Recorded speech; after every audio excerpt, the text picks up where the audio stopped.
Hola a todos, ¿cómo están? Muy buenas noches. Quería agradecerles primero a la Fundación País Justo por la oportunidad de que podamos exponer estos temas. Nosotros como revista Individuo somos un medio independiente y alternativo y se agradece que fundaciones ya consolidadas nos abran el espacio para que nosotros podamos exponer nuestras ideas. Le agradecemos también a cada uno de los presentes la disposición. Tenemos claro que es un día jueves, después del trabajo, pero esperamos que sea una instancia primero entretenida, que los entretenga hasta cierto punto, porque obviamente esto, si bien son temas más o menos densos, obviamente siempre se le puede dar un tono un poco más lúdico, pedagógico y obviamente espero que les guste. Entonces, comenzamos. El título de la presentación es ¿Qué nos pasó? El deterioro del Estado de Derecho en Chile. Yo soy Ricardo Poveda, quien les habla, investigador jurídico en la revista Individuo. Soy egresado de Derecho y vamos, comencemos. Bueno, primero que todo hay que hacer una pequeña introducción para aquellas personas que no tengan la formación en Derecho como la tiene Francisco, como la tengo yo. Un Estado, a grandes rasgos, es una entidad política, es un ente bajo un sistema de gobierno en que es una autoridad central la que controla el monopolio de la fuerza. Ese es el concepto de Estado, o sea, tenemos una entidad que es un ente abstracto que tiene un sistema de gobierno que tiene la cualidad particular de controlar el monopolio de la fuerza. ¿Por qué? Porque precisamente el Estado surge como una autoridad central que busca quitar desde la sociedad el uso de la fuerza mediante la autotutela y las formas de resolución de conflictos más primitivas para lograr un estadio más civilizatorio en el que pueda reinar la paz social y en el que pueda la sociedad a su vez ir progresando cada día más a estadios cada vez superiores. Los elementos fundamentales de un Estado son, primero, la nación. No existe un Estado sin nación. La nación como concepto comprende a toda la población humana que tiene la cualidad de ser nacional de un Estado. Nosotros en Chile tenemos una mezcla de varias teorías históricas en las cuales uno se puede hacer nacional de un Estado. Tenemos por un lado el jus solis, que es decir, aquellas personas que nacen en el suelo, en el territorio, que es el segundo elemento, como también aquellas personas que sean descendientes de aquellos que ya eran chilenos, que es el jus sanguinis, que proviene también de los romanos. Tenemos también la nacionalización por gracia y las leyes también que permiten entregar la nacionalidad, pero esos son temas más aparte, que no atingen a esta charla en particular. Luego tenemos el territorio, que es el espacio geográfico en el que se delimita el Estado, es decir, este monopolio de la fuerza se ejerce en un territorio determinado. A su vez, esta nación y este territorio son soberanos, es decir, tienen la capacidad de autodeterminar el futuro y a su vez también delimitarse a lo que tiene que ver con el resto de los estados o las demás organizaciones políticas que están fuera de este estado. Es decir, la soberanía tiene un concepto tanto interior como exterior. Y finalmente, y este es el elemento diferenciador de un estado versus un estado de derecho, que es que existe un ordenamiento jurídico que impera en todo el territorio y a todas las personas que están en ese territorio. Este ordenamiento jurídico obviamente tiene que estar sustentado en ciertos principios, como son los derechos fundamentales, derecho a la vida, derecho a la libertad, ciertas libertades fundamentales, el derecho a la propiedad, el derecho a la información, la libre expresión, todos los derechos que nosotros consideramos que son esenciales a la persona humana. Luego tenemos también el principio de separación de poderes, que es muy importante también, porque en cierto modo, este monopolio de la fuerza no es ejercido por una sola persona, sino es ejercida por una serie de organizaciones, instituciones u órganos que en cierto modo son contrapesos de poder que impiden que un poder central, como podría ser, no sé, un tirano, concentre todo el poder. Y también tenemos el principio de legalidad que en el fondo lo que nos viene a garantizar es que existe una norma jurídica, ya sea una ley, un decreto o la misma constitución política de la República, que va a ser la que va a delimitar qué es lo que se puede y qué es lo que no se puede, y de las cosas que se pueden hacer, cómo es que se tienen que hacer. Siguiente, por favor. Entonces tenemos que la ley impera en todo el territorio. ¿Por qué es importante esto? Y de hecho esto está garantizado también en la Constitución Política de la República. Porque si la ley no tuviese la capacidad de imperio, entonces el Estado inmediatamente deja de ser Estado porque pierde el elemento soberanía y pierde el elemento ordenamiento jurídico. Y de hecho nuestra Constitución establece en el artículo 6: los órganos del Estado deben someter su acción a la Constitución y a las normas dictadas conforme a ella y garantizar el orden institucional de la República.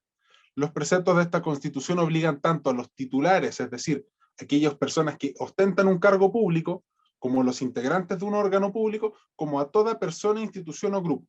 Eso es muy importante. Luego tenemos que, si vamos a concentrar de parte del Estado toda la maquinaria que tiene que concentrar el poder, que es el monopolio de la fuerza, tiene que tener alguna finalidad, no puede ser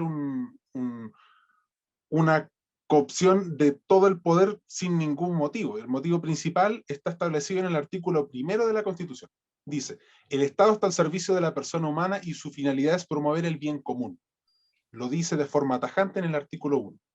Cuando un Estado no cumple sus fines, inmediatamente degenera en cualquier otra organización que no es un Estado de derecho. Ahora, ¿es el único fin principal del Estado el promover el bien común? Yo diría que no, porque el Estado como organización política que concentra el poder tiene como deber fundamental su autosubsistencia, es decir, que tenga la capacidad de resguardarse a sí mismo sin que las personas que conforman el Estado puedan destruirlo. Es decir, que el Estado primero tiene que asegurar su propia existencia y luego de eso puede conseguir sus fines.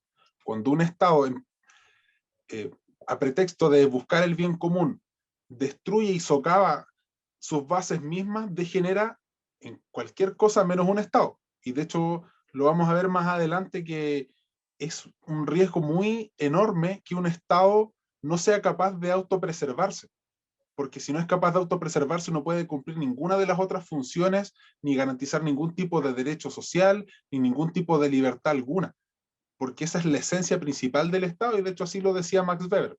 Es la definición quizás no tan jurídica, pero sí más en el sentido de que el Estado, como controla el poder y tiene el poder total, tiene que mantener ese monopolio. No puede erigirse una fuerza paralela que quiera arrebatarle ese poder, sin perjuicio de que cada Estado tiene su propia función dentro de su territorio, y bueno, por eso existen las guerras y toda la diplomacia internacional, que eso es otro tema también.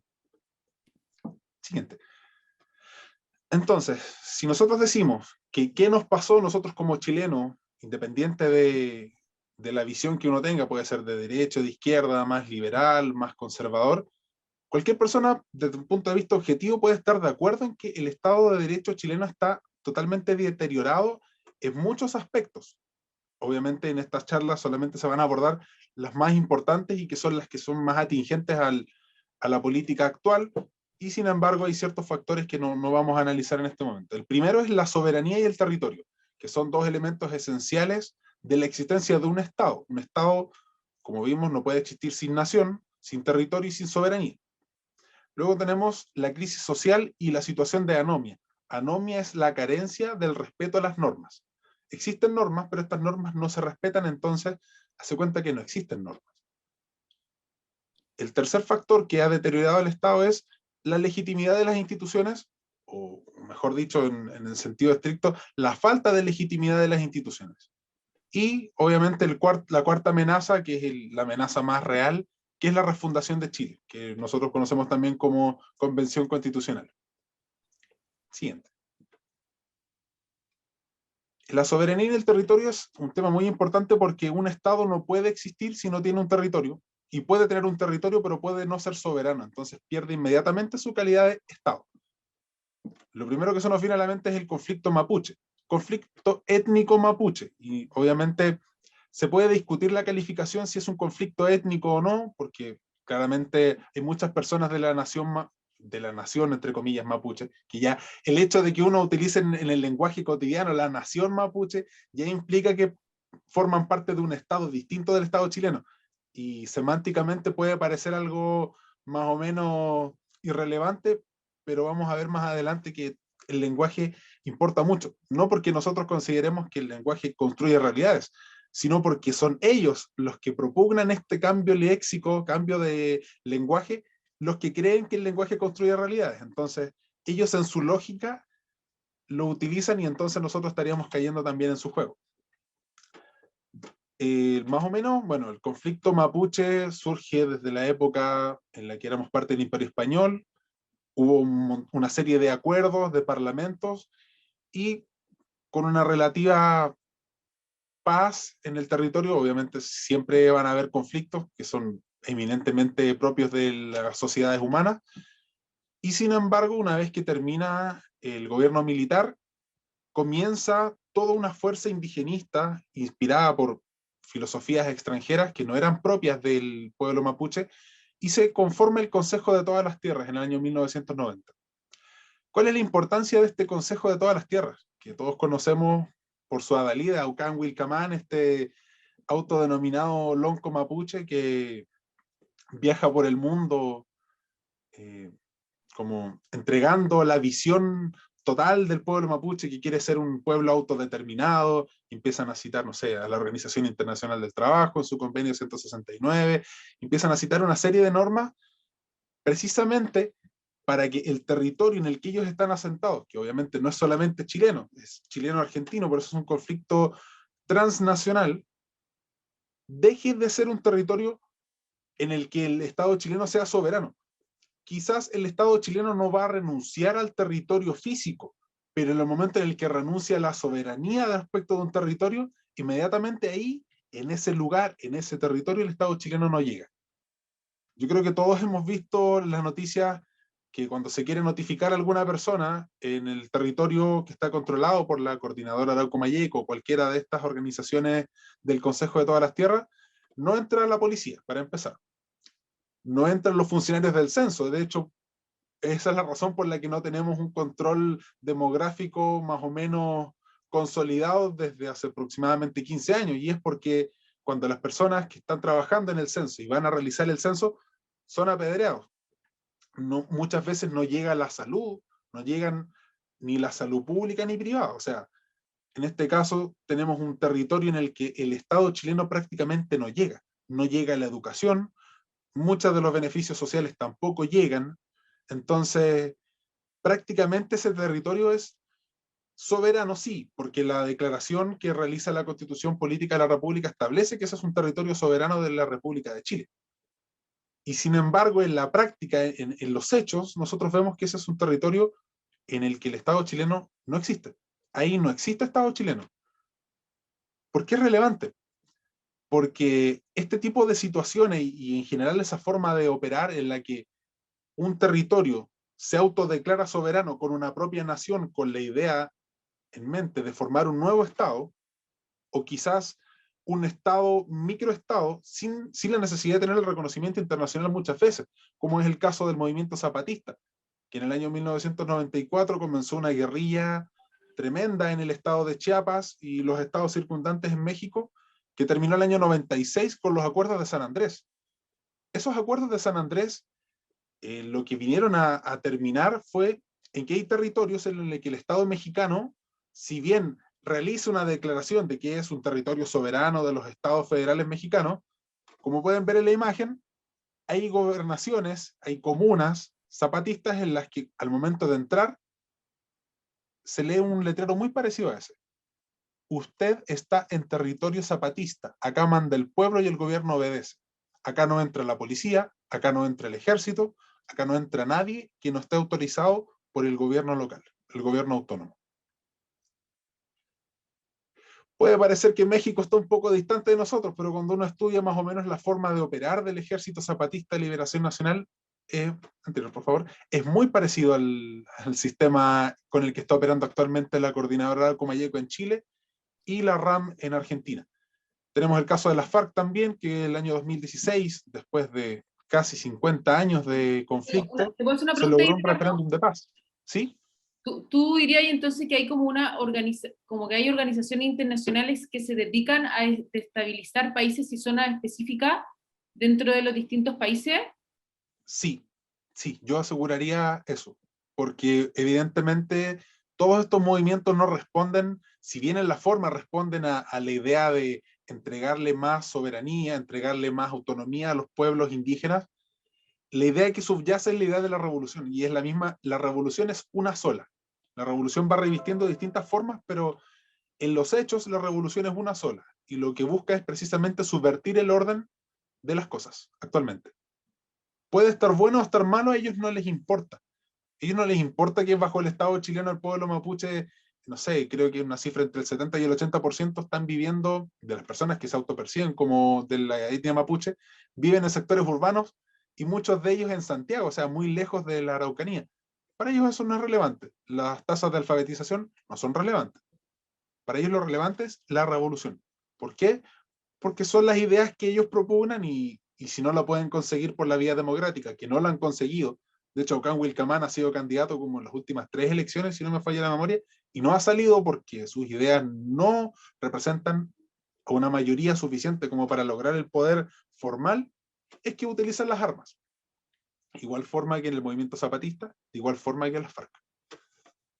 ¿Dónde está el problema acá y por qué es un problema que sea un conflicto étnico?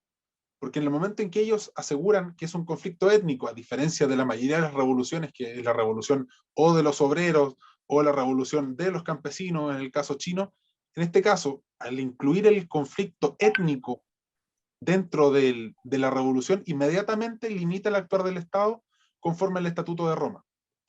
¿Por qué? Porque en el momento en el que el Estado busca responder estos ataques a su soberanía y a su territorio, inmediatamente puede tipificarse como un genocidio, como un crimen de lesa humanidad, que es lo que han intentado hacer todo este tiempo, y bueno, habrá que ver qué es lo que resuelve la Corte Penal Internacional al respecto, que son procesos que actualmente ya se están tramitando. Ahora sí. El otro problema de pérdida de soberanía también en el territorio es el poder de los narcotraficantes en las poblaciones. Es un fenómeno que surgió entre los años finales de los 80, principios de los 90, y que efectivamente es un control territorial.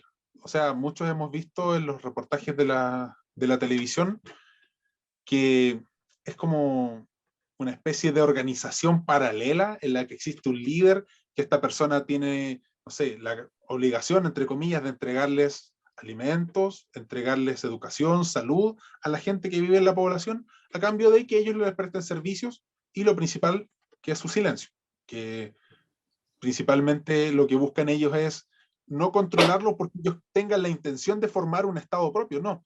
Lo que ellos buscan es que dentro de su negocio incluye el control de los territorios, y de hecho las bandas rivales precisamente colisionan en que cada uno quiere controlar más territorio del otro, y por otro lado tenemos al Estado que se autoproclama soberano de, no sé, de la población La Victoria en Santiago, pero todos sabemos que es muy difícil que un funcionario policial vaya a notificar, es muy difícil ir a censar, y son más o menos conflictos similares a los que ocurren en la Araucanía, obviamente guardando las proporciones, porque son conflictos urbanos, no son conflictos rurales. El problema con el narcotráfico es que es un crimen transnacional, o sea, es un problema a nivel mundial, y de hecho, como pueden ver en la foto, no sé si recuerdan hace un par de semanas atrás que supuestamente el cartel Jalisco Nueva Generación, estos tipos que son brutalmente sanguinarios en México, ya estaban iniciando operaciones en Chile. Y obviamente, independiente de que sean nacionales o internacionales, es una amenaza a la soberanía del territorio de todas formas.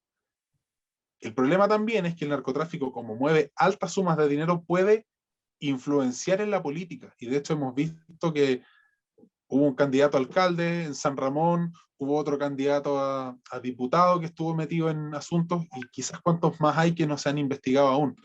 Entonces es realmente un deterioro al Estado de Derecho, porque claro, las personas que no viven en el territorio donde hay un conflicto del narcotráfico quizás no entienden la dimensión del problema que implica que el Estado chileno ahí no pueda prestar ningún tipo de las asistencias o ningún tipo de las prestaciones que debería realizar como realiza en otros sectores.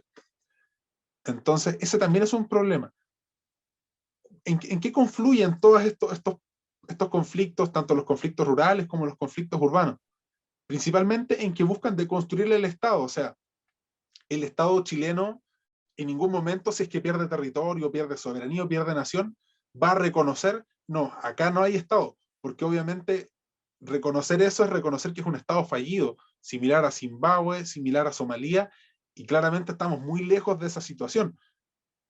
Y sin embargo, es un Estado en el que en la práctica no es soberano, es un Estado en el que en la práctica no controla su territorio, y hasta el momento no ha habido un plan o no ha habido una estrategia contundente que aborde estos problemas de una forma integral, de modo de ir achicando la cantidad de territorio y la cantidad de territorios soberanos, por decirlo, en el territorio nacional, sino todo lo contrario, estos conflictos se van amplificando y se van expandiendo. Entonces, es un problema que quizás ahora no nos toca tan de cerca, pero no podemos decir lo mismo en 10 o 15 o 20 años más.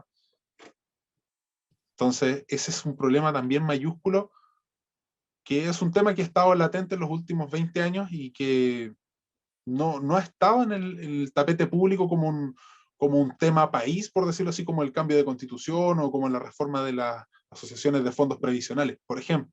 Yo considero que esto es un tema mucho más relevante porque es un tema transversal, o sea, puede que tú no estés de acuerdo con el gobierno o que seas oposición, pero llegado el momento, el Estado es el mismo, o sea, si no vas y lo combates, probablemente te va a tocar a ti. Entonces, todos aquellos que tengan una convicción democrática de un Estado de derecho, independiente del color político, deberían preocuparse de esto. Y si no se preocupan, bueno, creo que quizás tengan algún interés creado en el tema. Y es feo decirlo, pero esto debería ser un tema país. Llegamos también a la crisis social y la anomia. El 18 de octubre muchas veces dijeron, no lo vimos venir. Y la verdad es que si uno analiza todos los factores, era muy difícil no haberlo visto venir, porque si uno analiza desde cierto punto de vista cuáles son las organizaciones que están liderando la crisis social, tenemos organizaciones sociales, tanto de vivienda, organizaciones culturales, organizaciones sociales, en el sentido estricto, y vemos que la mayoría de los sindicatos, la mayoría de los gremios, el colegio de profesores, el colegio de abogados, están todos controlados por gente que comparte las mismas ideas, y son ideas de izquierda que buscan precisamente deconstruir el Estado chileno. No están de acuerdo con el orden de cosas imperante, no están de acuerdo con la organización del Estado en base a la Constitución Política de la República. Entonces ellos confluyen todas sus luchas y por eso es que toman las banderas de lucha que quizás son legítimas y muchas de ellas lo son, pero ellos las instrumentalizan. ¿Y por qué? ¿Por qué lo hacen? Si uno analiza desde un punto de vista estrictamente filosófico, no tan en la política, porque en la política siempre hay alianzas y muchas veces la inconsistencia y la incongruencia es parte de la política. Pero si lo vemos desde un punto de vista más filosófico, la mayoría de estos movimientos confluyen como lo que decía de Luz, de la política del deseo, o sea, buscar la marginalidad. ¿Qué es lo que me diferencia a mí de lo que se considera normal, de lo que se considera óptimo, de lo que se considera aceptable? Y entonces buscan todas estas diferencias, estas marginalidades, y las hacen confluir en una política del deseo. O sea, cada una de las personas que va, no sé, por ejemplo, a esta supuesta marcha del 1.000.000 de personas, cada uno tenía una lucha distinta, cada uno tenía una visión de por qué luchaba, y sin embargo, desde un punto de vista más macro, vemos a 1.000.000 de personas, y de hecho ellos se arrogan la marcha del 1.000.000 de personas porque quieren refundar Chile, y muchas de las personas no estaban buscando eso, porque precisamente eso es lo que se busca. Los organizadores tienen muy claro, son personas que han estudiado muchos años, han visto la experiencia comparada desde mayo del 68 francés en adelante, y esta ha sido la depuración máxima de todas estas teorías deconstruccionistas, estas teorías del deseo, la marginalidad, interseccionalidad, aplicadas en un territorio determinado que en este caso es Chile. Entonces es un conflicto muy complejo y sin embargo nadie puede decir que no se vio venir, porque yo creo que todos sabíamos que la Confederación Unitaria de Trabajadores está controlada por gente de izquierda revolucionaria.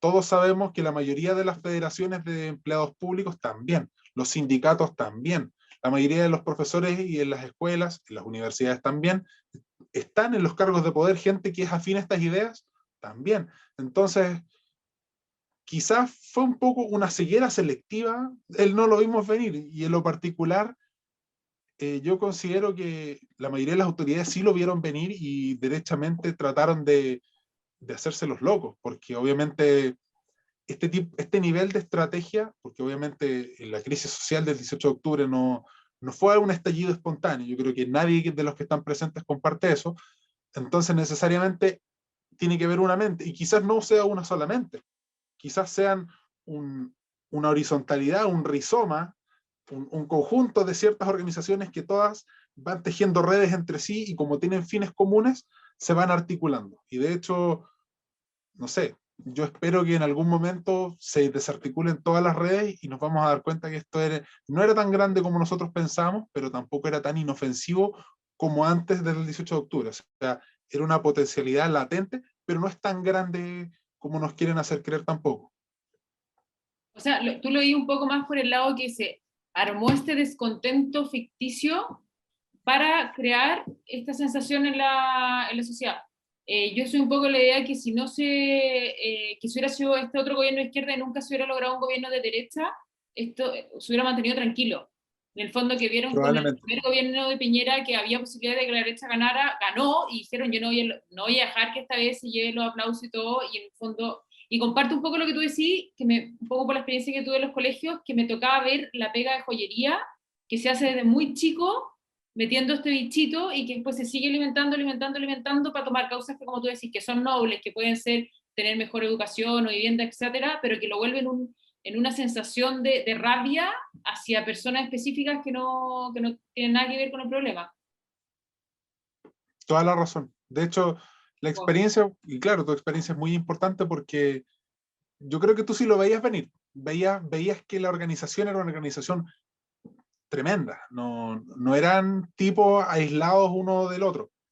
Y de hecho, si preguntáis a Diego, nosotros estuvimos súper involucrados en el rechazo, pero mi apuesta, que no la decía públicamente, cuando me preguntaban amigos ni nada, era que iba a ser 80-20. A diferencia de muchos que estaban metidos en el rechazo que creyeron que los números iban a ser distintos, para mí siempre fue ese el número, porque eso es lo que tú sentías hace mucho tiempo. Si tú caminabas y hace mucho tiempo sentías eso, esa mentira de creerle a la gente que todo va a ser mejor, pero porque sí, te trabajado hace muchísimo tiempo, no fue una cosa que del minuto, entonces no era fácil de contener. Y las calles hablan. Las calles hablan. Paso a la siguiente. De verlos rayados. Todas, la Pintana está lleno, no sé si Dios la ha visto también, que sale, no eres joven, sino eres rebelde. Está como eslogan así escrito. Entonces... Sí, la frase de Allende que un joven que no sea revolucionario es una contradicción en sí misma, está muy instalada desde los colegios y en todos los lugares. A mí esa me tocó verla más de una vez, esa frase. Sí. Jimena dice, si las protestas del 2011 fueron un ensayo, sí, de todas maneras. Era un ensayo constante. Ricardo, los centros de alumnos, las federaciones de estudiantes, ellos eran los que lideraban la batuta en ese momento. Y sí fue un laboratorio de pruebas y les funcionó bien, les funcionó muy bien. Lograron frenar la ley orgánica constitucional de educación y bueno, en su momento fue un revuelo y la mayoría pensaba que no podía escalar más que eso, con las molotov y todo, y claramente se equivocaron. Ya, paso a la siguiente. Sí, pasemos a la siguiente. ¿Sí? Personalmente creo que el principal ensayo fue la muerte de Catrillanca. Yo con mi esposa vamos a la iglesia en la Alameda y esa semana que murió Catrillanca, todas las noches no podíamos salir a la calle. A las 9 de la noche era imposible salir y teníamos que buscar vías para salir y salir corriendo porque era imposible. Entonces, lo mismo que pasó en Estados Unidos con Floyd, se trató de hacer exactamente así acá, no les funcionó, pero creo que fue una buena prueba que tuvieron. ¿Hasta dónde se puede tirar el elástico? Esa expresión me gustó mucho. ¿Hasta dónde se estira el elástico? ¿Ya te va a pasar a la siguiente? Ya. Y bueno, tampoco podemos desconocer que el Estado chileno y sus instituciones han sido deslegitimadas muchas veces en sí mismas desde hace ya mucho tiempo. El caso conocido y notorio del Poder Judicial, la corrupción que hoy se destapó en la Corte de Apelaciones de Rancagua, la foto del ministro Elgueta, el que tenía unos muñequitos vudú en su oficina, es un escándalo que en otro país, que no sé, nosotros siempre aspirábamos a ser un país de primer mundo, en un país así, algo así es inaceptable, y sin embargo acá en Chile, sí, fue un tema que sonó muy fuerte, fue un tema en el que todos condenaban enfáticamente, y sin embargo no hemos visto mayor alteración o mayor reforma en la estructura del Poder Judicial o en el nombramiento de los jueces, que yo diría que esa es la principal causa de ese tipo de corrupción que quizás está extendida desde los juzgados de letras más pequeños, de las comunas más pequeñas, hasta la misma Corte Suprema. Son cosas que puede que nunca sepamos, o puede que sí, yo espero que sí, que todo sea lo más transparente posible. Pero un sistema por cómo está estructurado actualmente el nombramiento de los jueces, es casi imposible que no presente corrupción tanto para el ascenso como para el pago de favores. Es muy difícil. Luego tenemos también estas instituciones más o menos nuevas, el Instituto Nacional de Derechos Humanos y la Defensoría de la Niñez, que son, para empezar, órganos extrapoder, o sea, son órganos que están fuera de la separación de poderes ordinaria de la Constitución y basada también en este ideal de separación de poderes. Claro, uno podría entender que está el poder ejecutivo, el legislativo y el judicial, y por afuera el poder contralor, que en teoría es un extrapoder, pero en cierto modo es como una especie de árbitro que va fiscalizando además. Pero tenemos estos órganos como el Instituto Nacional de Derechos Humanos o la Defensoría de la Niñez, que son órganos que en la práctica son órganos políticos. ¿Por qué? Porque no tienen la obligación de llevar todas las causas en las que serían competentes. Por ejemplo, el Instituto Nacional de Derechos Humanos en teoría debería sumarse como querellante en todos los delitos, porque la mayoría de los delitos incluyen la vulneración o la afectación a algún derecho humano o algún derecho fundamental. Y sin embargo vemos que los escogen con pinzas. Y da la coincidencia que el señor Mico es de izquierda. Entonces, no es coincidencia. En el caso de la defensora de la niñez también, doña Patricia Muñoz también es de izquierda, entonces necesariamente, si uno analiza con un ojo un poco más crítico, ve que los casos los escoge con pinzas, y ya cuando es un caso muy bullado, que no es tan politizable, lo toman, pero como un amicus curiae, no, como un amigo no, a ver, ¿lo explicas tú o lo explico yo? ¿Qué es un amicus curiae? Dele tú. Ya, es una especie de asesor, entre comillas, que va al tribunal, expone su punto de vista técnico, entre comillas, pero que no es parte en el proceso. Va como un amigo del juez, eso es amicus curiae en romano, es un amigo del juez que se presenta, entrega un informe, entrega su opinión, pero que no es parte, entonces no se involucra en el conflicto y no tiene mayor interés en una pretensión u otra. Entonces, ¿de qué nos sirve una defensoría de la niñez que no toma el rol de la víctima, que en el caso de que la víctima sea un niño, niña o adolescente, no toma un rol protagónico, porque uno, dentro de su estructura orgánica, es muy difícil porque tienen recursos limitados, y entonces uno empieza a pensar, entonces, ¿para qué existe esto si no genera una mayor diferencia? Su opinión generalmente es un poco inútil. Entonces, la conclusión a la que he llegado, y hemos llegado también en Revista Individuo, y de hecho Javier Rosas tiene un artículo precisamente sobre eso, es que estos dos órganos son órganos políticos y que lamentablemente en este momento son de oposición, y claro, son órganos que no deberían existir, o si existiendo debieran tener un control democrático, Sí, porque como lo ellos no los decís tú, elegimos nosotros. como lo decís tú, ellos no están obligados a hacerse parte per se, sino que seleccionan. Y al final Exacto. esta selección queda absolutamente a su arbitrio y ahí no tenéis nada que hacer. O sea, entonces por eso al final son tan políticos, no tienen la obligación de tomar todas las causas que están involucrados, niños, etcétera. Entonces no tenéis mucho más. Yo tengo muy poca expectativa. Bueno, el Instituto de Derechos Humanos lo encuentro casi innecesario. No entiendo por qué se creó también una subsecretaría de Derechos Humanos. Ya es como que hay un exceso de cobertura. Aparte, Chile ha firmado todos los tratados. Entonces, tampoco se entiende muy bien por qué se crean tantos organismos de derechos humanos. Es un tema que está súper cubierto. O sea, la subsecretaría en el fondo cumple la misma función. ¿Puedo un Y comentario? sí, dale. Sí, claro. A propósito de lo que tú dices, Francisca, acá hay un comentario que hace Peterson, que yo supongo ustedes conocen, el canadiense, el psicólogo, y él explica cómo la izquierda, al no tener una raíz de poder, es decir, las familias de izquierda nunca han estado tan conectadas a la alta jerarquía. Ellos tienen mucho poder en la baja jerarquía y en la mediana jerarquía. En ese sentido, ellos van creando muchas estructuras, subsecretarías, consejos, esto, lo otro. De esa forma, van subvirtiendo cual termitas hacia arriba toda la alta jerarquía. Entonces, de ese modo es que tienen patas para arriba a Piñera, al Ejecutivo, incluso a la Corte Suprema, no sé, a la alta jerarquía.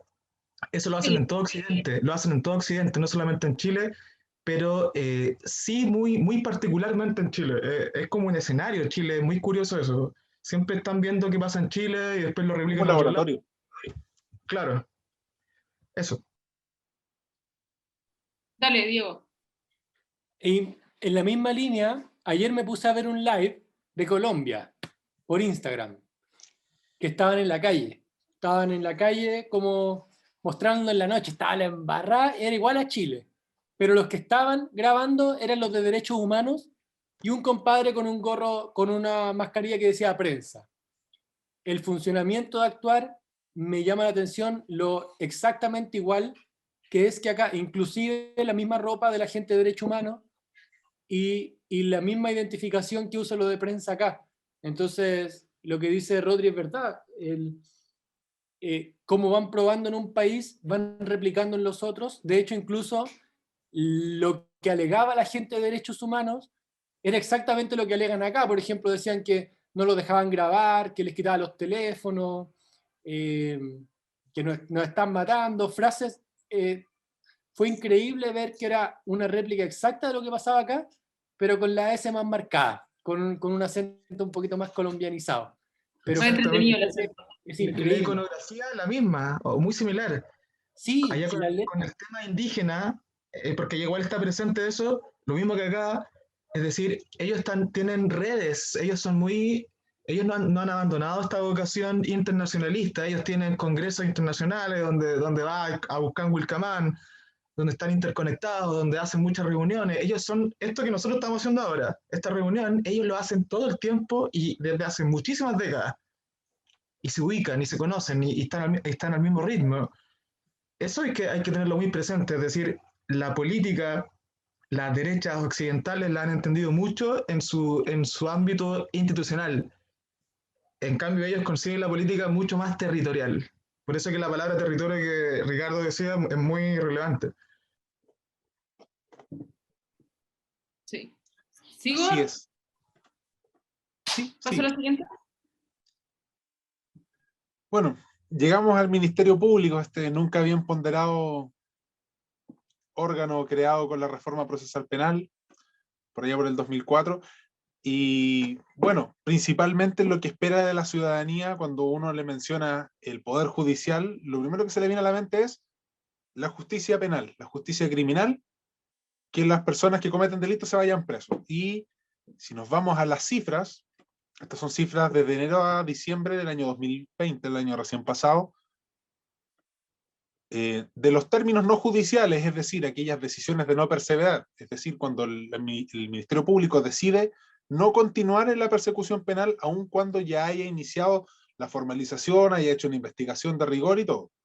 El archivo provisional y la aplicación del principio de oportunidad, que es una prerrogativa que tiene el Ministerio Público para decidir qué causas va a investigar y qué causas no. Y si aplica el principio de oportunidad, la causa se desestima incluso antes de la formalización.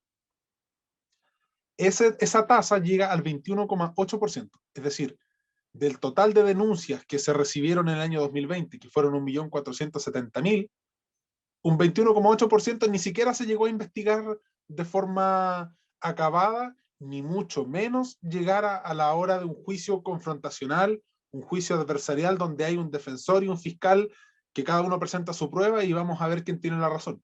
No, en un 21,8% de los casos no se llegó a eso. Luego tenemos un 16% de sentencias condenatorias, que es relativamente común, considerando que obviamente no todas las denuncias son verdaderas, o sea, siempre hay un porcentaje de denuncias que son falsas, y sin embargo lo que más nos sorprende, y que es lo que la mayoría de la ciudadanía no entiende, porque nunca nadie se tomó el trabajo de explicar el sistema procesal penal en Chile, que es que el 62,2% terminó en salidas alternativas, es decir, suspensiones condicionales del procedimiento, es decir, que el fiscal decide por su voluntad y con acuerdo de la defensa y presentándoselo al juez, suspender la persecución penal durante un tiempo determinado con la condición de que el imputado cumpla con una serie de condiciones, por eso es suspensión condicional. Generalmente, en el caso de los delitos contra las personas, no acercarse contra la persona, firmar cada cierto tiempo, en el caso de los delitos de conducción en estado de ebriedad, la suspensión de la licencia por un tiempo, y así, muchas suspensiones condicionales del procedimiento no implican un cumplimiento efectivo de cárcel, porque la mayoría los cumple. Y obviamente quienes incumplen, obviamente se reanuda, porque por algo se suspende, se reanuda y continúa la persecución penal con una acusación, con un juicio oral y eventualmente con una sentencia condenatoria.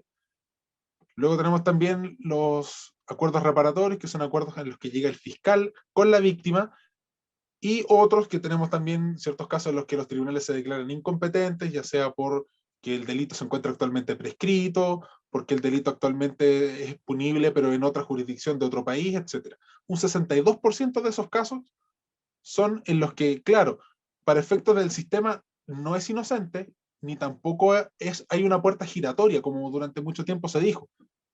Porque una persona que está sujeta a una suspensión condicional del procedimiento o un acuerdo reparatorio, para efectos del sistema, sí recibió una pena, pero la pena es el cumplimiento de las condiciones o el cumplimiento del acuerdo. Entonces, técnicamente esa persona no está siendo impune. El tema es que desde el punto de vista de la ciudadanía, lo ven que fue a tribunales, firmó y salió. Entonces, desde el punto de vista de la legitimidad del sistema, es muy problemático, porque dentro desde el Ministerio Público ellos están contentos con estas cifras, porque ellos dicen, sí, esa era la meta del sistema, descongestionar el sistema de juicios orales y que la mayoría de los juicios se eviten logrando estas salidas alternativas.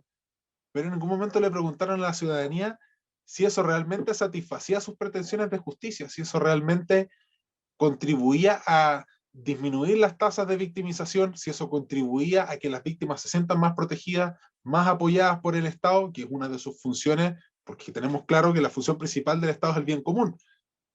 Alguien que comete delitos por una cuestión esencial va contra el bien común, entonces hay como una contradicción y muchas personas no lo entienden y por eso no comparten el sistema. Y de hecho hay muchos que preferirían volver al sistema anterior. Entonces, un país en el que la mayoría de la ciudadanía no considere que su sistema judicial es un sistema justo, que precisamente el nombre de la fundación que nos está acogiendo en este momento, país justo, o sea, ¿qué podemos esperar del resto de las instituciones si el Poder Judicial, que debería impartir justicia, obviamente no es labor del Poder Judicial, es labor del Ministerio Público, pero la mayoría de la gente asocia Poder Judicial con justicia, y entonces llegamos a la conclusión de que no puede haber un órgano más deslegitimado que el Ministerio Público. Primero porque la gente no lo entiende. Y yo no he visto a ningún candidato a constituyente tocar estos temas, que son temas esenciales. O sea, si el Estado no se legitima a sí mismo en cada una de sus instituciones, entonces cerramos por fuera. Deja de ser un Estado soberano porque de partida incumple con el fin principal, que es la búsqueda del bien común. Claro, una persona que está dentro del sistema no tiene mayor problema, pero para la ciudadanía sí, y yo sé que para muchos de ustedes también, me incluyo dentro de ellos. Tenemos también otra institución que tiene la, la cualidad de desprestigiarse a sí misma, que es el Congreso Nacional. Congreso Nacional que todos decían debemos acabar con el sistema binominal para avanzar a un sistema que sea más democrático, y que nos entregaron diputados del 1 o del 2%.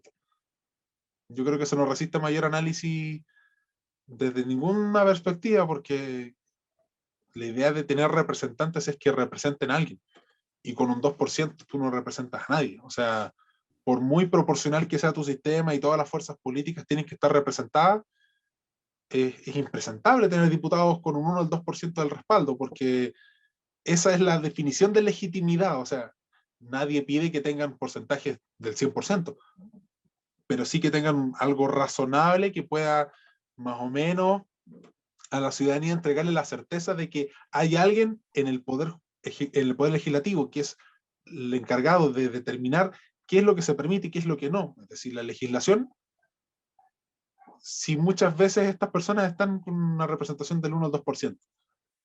Luego tenemos también ya asumiendo que el sistema proporcional ya existe y que no he visto ningún proyecto que busque cambiarlo de ningún sector político, que es que este último tiempo hemos visto una vulneración tremenda a la Constitución Política de la República. Es como si el Congreso Nacional tuviese sus reglas propias y pudiese dejar a la Constitución Política de la República de lado.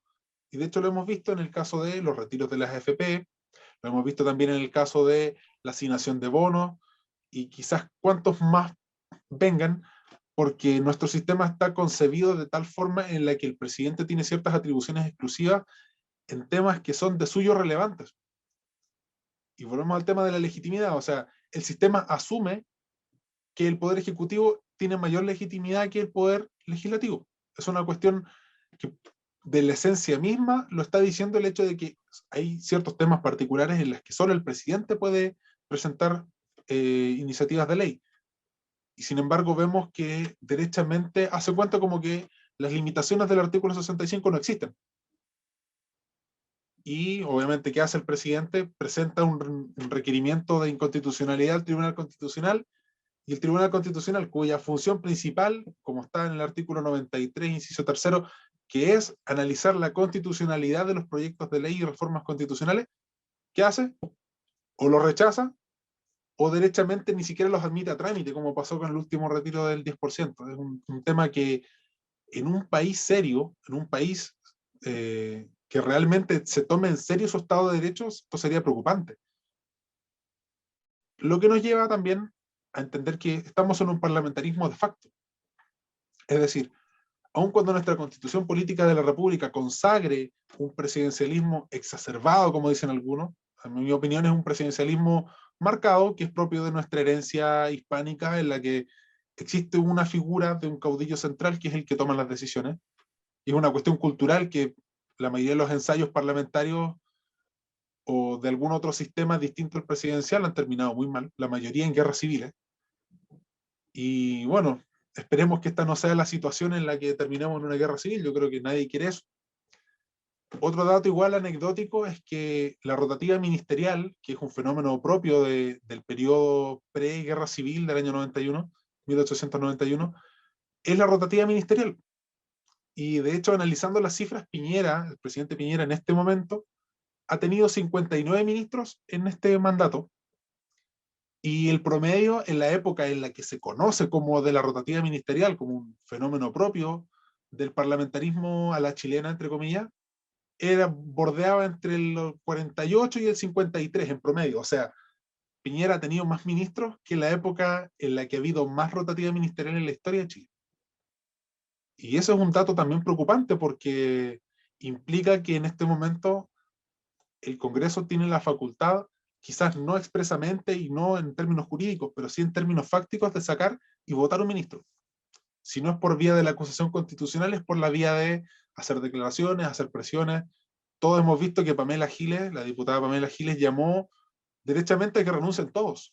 Y yo creo que si eso no es una amenaza al Estado de Derecho, y obviamente es una señal de un deterioro grave que viene ocurriendo hace mucho tiempo, no sé qué puede hacer. El caso del Poder Ejecutivo, bueno, el mayor problema que ha tenido es en el control del orden público. Yo creo que nadie puede negar que desde el 18 de octubre, y quizás desde antes, el control del orden público ha sido deficiente en Chile, no solamente en Santiago, sino a nivel nacional. Y de hecho es cosa de analizar es cosa de que se organice una manifestación, esté autorizada o no, y comienzan a cometer delitos, actos vandálicos, y la mayoría de los actos que deberían considerarse propios de la policía para controlar el orden público no se realizan, y se realizan acciones de contención, se realizan acciones de diálogo y no de represión, que es lo que propiamente corresponde a un Estado de Derecho. También el manejo erróneo de la política tributaria, que comenzó con la reforma tributaria de la presidenta Bachelet, que fue a su vez adoptada y profundizada por el gobierno del presidente Piñera, y que también nos lleva hoy a estar discutiendo un royalty minero, un impuesto a los super ricos. Hace un año atrás fue el impuesto a los servicios digitales y todo lo que tiene que ver con comercio electrónico, y quizás qué otras políticas tributarias se les vayan a ocurrir en el futuro, que eso también socava de forma muy grave el Estado de Derecho, porque de partida, la mayoría de los impuestos son sectorizados, entonces se vulnera el principio de igualdad ante la ley. En el concepto de los tributos, también el principio de no afectación, que es un principio tributario que plantea que un impuesto no puede estar determinado a un fin en específico, sino que debe entrar a las arcas generales de la nación. Y todos hemos visto que hay impuestos que derechamente en los proyectos de ley dicen, este impuesto es para financiar tal cosa, este impuesto es para financiar tal propuesta social, para la gratuidad, quizás ahora va a ser para la reactivación, para los bonos. Una pregunta, Ricardo. Clarísimo. Tú decías que estaba establecido de que no debían haber impuestos específicos, ¿cierto? Sí, es un principio tributario de una afectación. Mira, ese tema es muy bueno, sería bueno como darle una vuelta y difundirlo y explicarlo. Porque, por ejemplo, Sí, ojo que la economía como más keynesiana y mainstream reniega de ese principio. Ellos dicen que un Estado es soberano, entonces puede decidir su política claro, tributaria sin respeto a ninguna regla. claro. Pero Pero, por ejemplo, si uno hay un analiza las actas ejemplo, constitucionales, el principio de no afectación estaba consagrado, incluso en la misma Constitución. Fue retirado por presiones políticas, pero es un principio que históricamente y hasta el Servicio de Impuestos Internos lo reconoce. oye, corrígeme si es que estoy equivocado con este dato. Hubo un impuesto que se puso en los combustibles en determinado momento histórico y que supuestamente era transitorio. ¿Y qué pasó ahí? Claro, eso fue en el gobierno del presidente Lagos, si no me falla la memoria. El impuesto Pero, específico era para la reconstrucción de las carreteras claro. y, bueno, era un impuesto transitorio y aquí estamos, seguimos Es que me pagando sorprende, porque casi a el propósito 30%. tú mencionaste ese concepto específico y vino al tiro a mi mente, mira, el impuesto específico. Y cosa que eso se mantuvo después, pues, hasta el día de hoy. Sí, así es un impuesto que sigue vigente. Sí, Hugo Fuentes me dice que el Consulta, principio de no consulta. afectación sí está en la Constitución. Sí, es que es una cuestión de interpretación. Yo diría que sí, también. Pero, como les decía, el hecho de que en la práctica se vulnere, quizá, y el Tribunal Constitucional no haya saltado con la inconstitucionalidad, quizás nos da a entender que o el Tribunal Constitucional está haciendo mal la pega a la hora de interpretar la Constitución. Porque sí, lo dice así, textual. El tema Dale, es que digo. Ay, perdón. es una letra Digo, muerta. estoy levantando la mano. Consulta, siempre he tenido una duda. ¿Sí? Quizá, bueno, siempre he pensado en el tema del impuesto específico, por ejemplo, los combustibles, una vez que las autopistas, las carreteras, ya son reconstruidas, ese dinero que sigue entrando por medio de ese impuesto que se supone que es específico, ¿en qué se termina ocupando? ¿Sigue yendo a las carreteras o se destina a otra cosa, a la libertad del político de turno? A la libertad del político, porque la concesión funciona así. La concesión es hasta cierto tiempo y después de ese periodo de tiempo que ya se pagó la obra, por decirlo así, comienza desde cero. Pero en el caso del impuesto también. El impuesto se puede ocupar en lo que sea. Lo que entre de ese Es que sí, ese es el término constitucional, y de hecho, como bien me corrigió Hugo, él lo establece así, y sin embargo no se respeta desde hace ya bastante tiempo. Gracias. Dale. ¿Te tinca que pasemos a la próxima? Sí, pasamos a la próxima. Yo creo que este fue como la sorpresa, porque no había pasado todavía que el Tribunal Constitucional hubiera actuado así como tan políticamente. Así que dale. Exacto.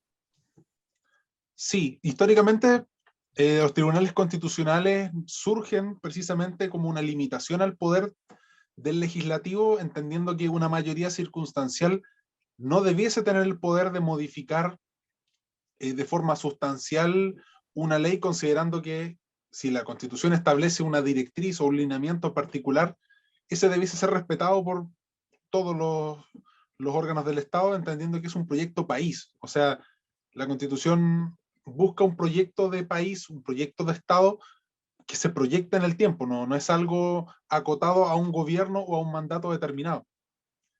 También se ha dicho que es una tercera cámara. Puede entenderse que sí, dada la forma en la que se nombra el Tribunal Constitucional, y sin embargo el hecho de que sea un tribunal, y el nombre lo diga, implica necesariamente que debe fundamentarse todas sus resoluciones en derecho. Entonces sí, puede que exista un componente político, evidentemente, pero de ahí a decir que no es un tribunal o negar la calidad de tribunal de derecho, yo creo que es un poco aventurado, salvo los últimos casos que han ocurrido, como es el caso de lo que ocurrió últimamente con el Tribunal Constitucional y el retiro del 10%, en el que una de las facultades, de hecho está ahí, es resolver las cuestiones sobre constitucionalidad que se suscitan durante la tramitación de los proyectos de ley o de reforma constitucional y de los tratados sometidos a la aprobación del Congreso. O sea, es una de sus funciones principales hacerlo, resolver las cuestiones sobre constitucionalidad. Entonces, si el presidente presenta un proyecto y este no es admitido a trámite, por el motivo que sea, considerando que en la práctica hay un vicio desde el comienzo. ¿Por qué? Porque como dijimos anteriormente, las materias de seguridad social, en particular, todo lo que tiene que ver con las AFP, ya sea una AFP privada, una AFP pública, como sea, son temas de potestad exclusiva del presidente, son atribuciones exclusivas de él. Entonces, si este proyecto de ley del retiro del 10% no nace del presidente, inmediatamente está viciado. Inmediatamente, es una cuestión, es ipso facto. Y obviamente si seguimos la teoría del árbol envenenado, si un árbol está envenenado, los frutos también van a estar envenenados. Entonces, si un proyecto de ley se tramita de forma inconstitucional, el producto necesariamente va a ser inconstitucional. Es una cuestión lógica.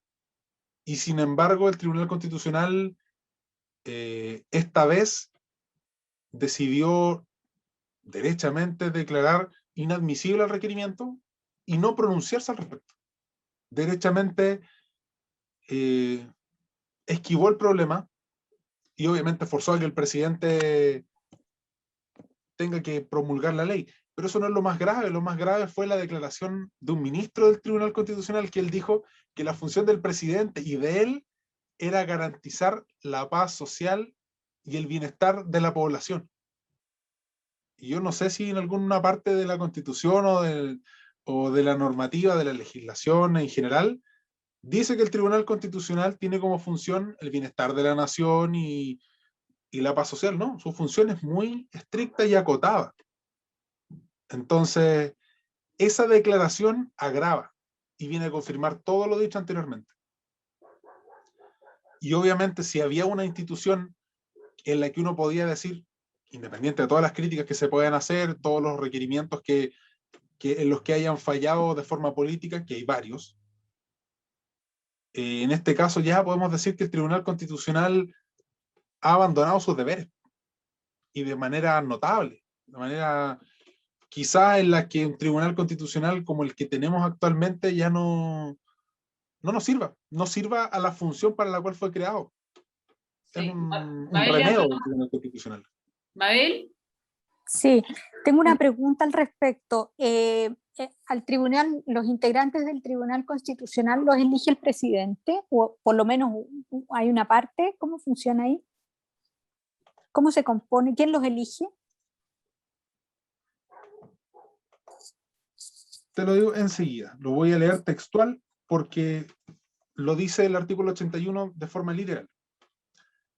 Son 7 miembros, de los cuales son 3 ministros propuestos por la Corte Suprema, 1 designado por el presidente de la República y por el Senado. Los otros restantes por el Senado. O sea, en teoría es político, pero cada una de las instituciones contribuye con 1, 2 o 3 miembros. Y para prescindir de alguno de ellos o de todos, también tiene que haber un acuerdo entonces entre ellos, ¿no? Claro. Okay. Pero como son materias constitucionales, en general, no sé si el presidente designa uno, la mayoría acata. No, porque no tienen posibilidad de... O sea, salvo que tengan algún vicio o que tengan alguna inhabilidad para asumir el cargo, pero si no es así, es discrecional. En el caso de la Corte Suprema se elige por mayoría absoluta. En el caso del presidente de la República se nombra por su voluntad y su discreción. Gracias. ¿alguien más tiene? ¿Te tinca, Ricardo, como para ir cerrando? Yo sé que quedan un par de láminas, pero en honor a la hora. Sí, Sí, de hecho creo que esta era la última. Sí, te propongo, te tinca, no sé qué preferís, que hagamos un par de preguntas y después Sí. tú haces un cierre como de cómo proyectáis un poco lo que se viene. Esto de la hoja en blanco, y cuál es tu visión, como estamos viendo Chile, ¿qué te pasó? Como un poco cuál es tu proyección de lo que crees que puede llegar a pasar hacia el futuro, dependiendo de las decisiones que se vayan tomando. Entonces, te tinca, si alguien tiene alguna pregunta o comentario, que lo haga al tiro y así después Ricardo hace como un cierre.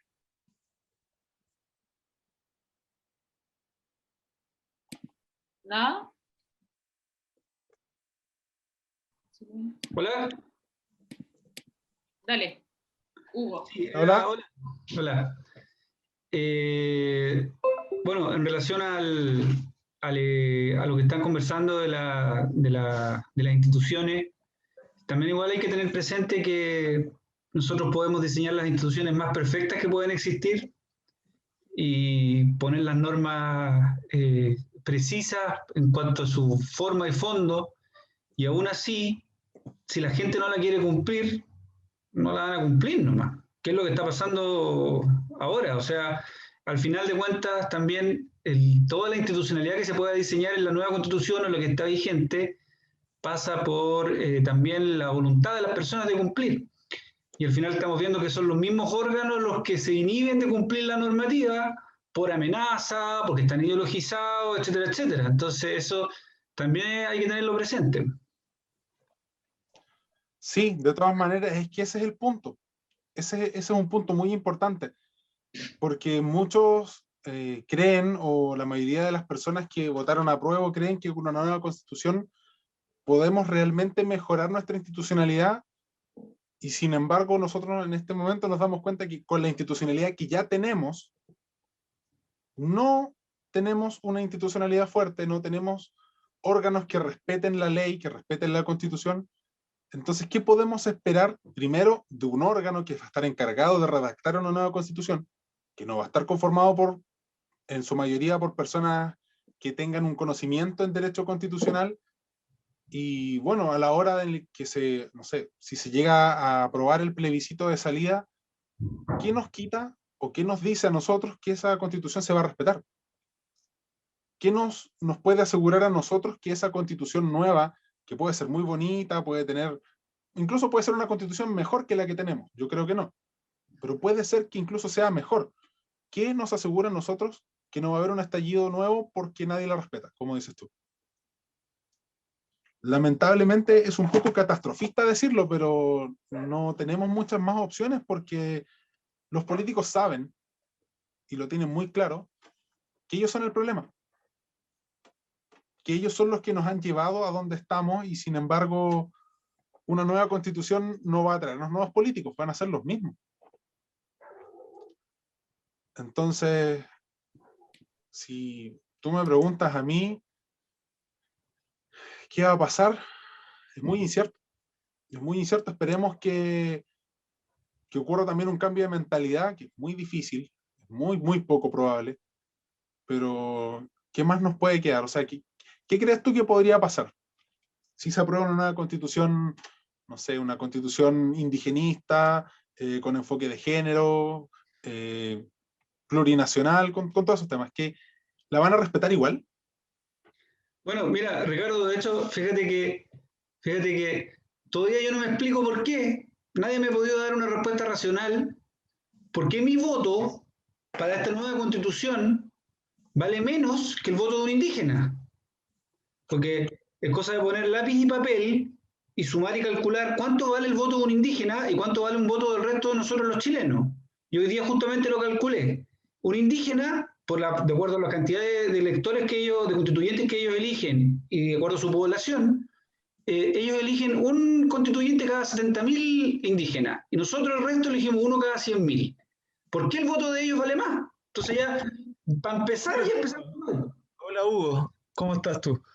Bueno, porque la izquierda está liderando el proceso. Eso es la respuesta. Porque los que están, el marco referencial, todo este proceso constituyente que viene inducido por ellos, claramente nosotros como ciudadanos chilenos valemos menos que todas las etnias particularistas, qué sé yo, ¿tú me entiendes? Sí, Oye, y ojo que el subsecretario de Desarrollo Social, que renunció recién, que fue el que hizo la pelea, logró que no se pusiera sobre los escaños que ya tenían.